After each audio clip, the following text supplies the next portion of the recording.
doute bien, les jeunes.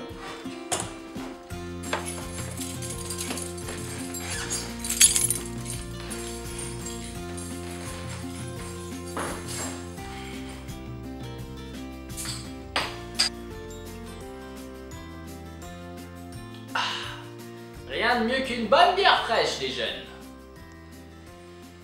Au fait, vous savez pourquoi elle est si fraîche? Bah tu mets dans le frigo, papy.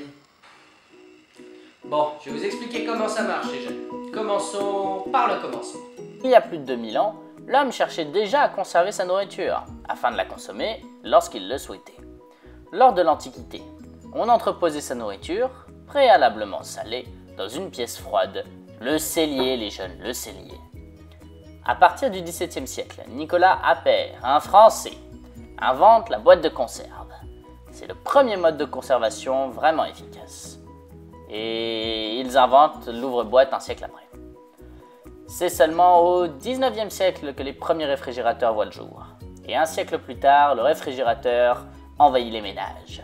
Ce dernier, au même titre que le supermarché, le four ou même la télévision, est une partie intégrante de notre société de consommation. Le réfrigérateur, comme symbole de notre société moderne. Ça vous paraît fou à vous, non?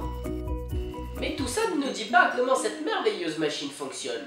Bah c'est simple, c'est comme un ventilateur. Ça fait du froid là où on en a besoin. Non! Vous n'y êtes pas du tout. On ne crée pas le froid. Le réfrigérateur évacue la chaleur des aliments vers l'extérieur. Évacuer? Comment ça? On peut déplacer la chaleur? On peut la toucher? Si, mais pas comme vous le pensez. Un réfrigérateur est composé de 4 éléments. Le compresseur, l'évaporateur... Non, ça c'était pas Longoria. J'ai dit un évaporateur. Un évaporateur, un détendeur et un condenseur.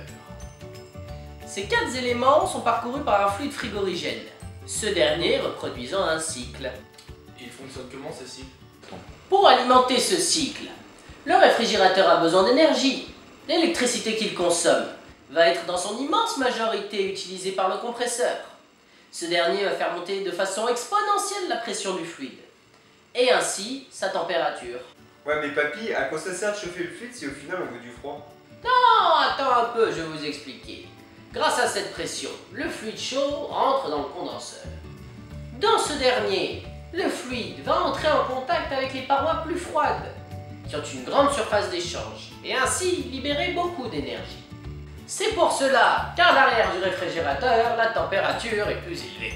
Toujours à haute pression, le fluide arrive au niveau du détendeur, ce dernier ayant l'effet inverse du compresseur.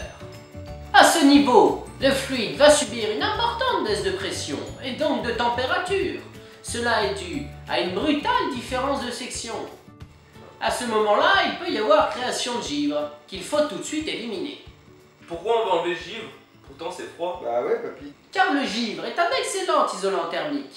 Cela empêche le réfrigérateur de récupérer l'énergie des aliments et donc réduit son efficacité.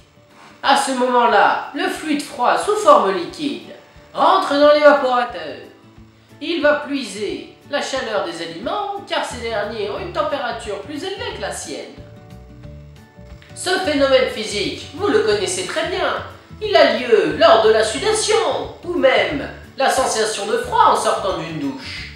L'eau qui est sur votre corps va absorber la chaleur de votre peau et s'évaporer. C'est cette sensation de froid-là que l'on retrouve dans un frigo. Le fluide, sous forme gazeuse en sortie d'évaporateur, retourne vers le compresseur et forme un cycle.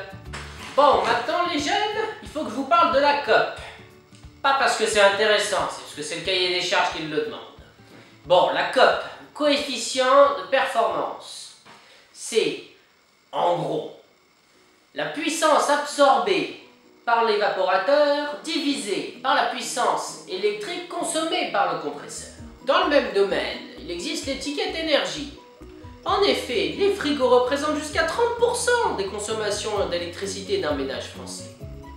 Il est fondamental pour un jeune citoyen de faire des économies d'énergie. Ce genre d'aide pourra aider les consommateurs. Mais ils ont des inconvénients les fluides frigorigènes? Oui, malheureusement, les fluides frigorigènes, avec tous leurs intérêts, sont très néfastes pour l'environnement. Certains polluent jusqu'à 10 000 fois plus que le CO2. Il a donc fallu les encadrer. Ça a commencé par Montréal et puis Kyoto. Les hommes ont inventé des lois qui graduellement interdisaient les fluides frigorigènes les plus polluants. Et d'ailleurs, papy, j'ai vu qu'il existait des frigos qui s'inspiraient du corps humain. Oui, en effet, j'ai entendu parler de quelque chose dans ce genre-là. Le frigido, c'est un concept intéressant. Différents compartiments permettant d'adapter la température à l'aliment et ainsi faire des économies d'énergie. Il semblerait qu'il soit inspiré du corps humain, enfin. Alors, ça vous a plu les jeunes ?